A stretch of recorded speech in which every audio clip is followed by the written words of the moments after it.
Okay, for number 19, we have a quadratic equation. It says, what's the solution of this equation here? Something squared.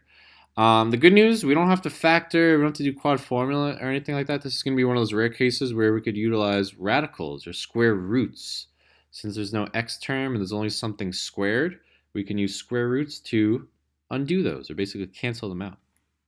The first thing, I want to get that squared term, which is this, isolated. So there's a 2 in front, there's a 4. I want to get rid of those things first. So I'm going to add 4 to either side. I'm going to divide out that 2 out front.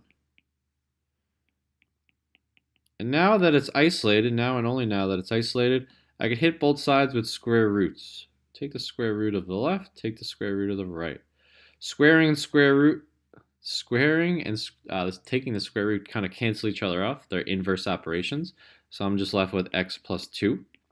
On the right, the square root of 16 is plus or minus 4.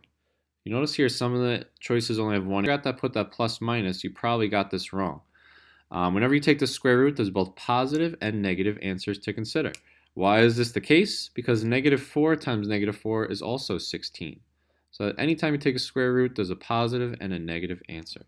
Now if I move that 2 over by subtracting it, we arrange the plus minus in the middle.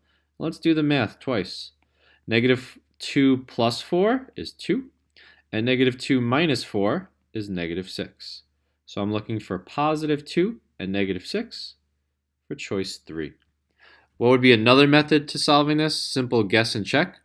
Plugging the values in and seeing which will satisfy or give you 28 equals 28. That was another method of doing this. Little trick, remember the plus and minus symbol whenever you take a square root with quadratics.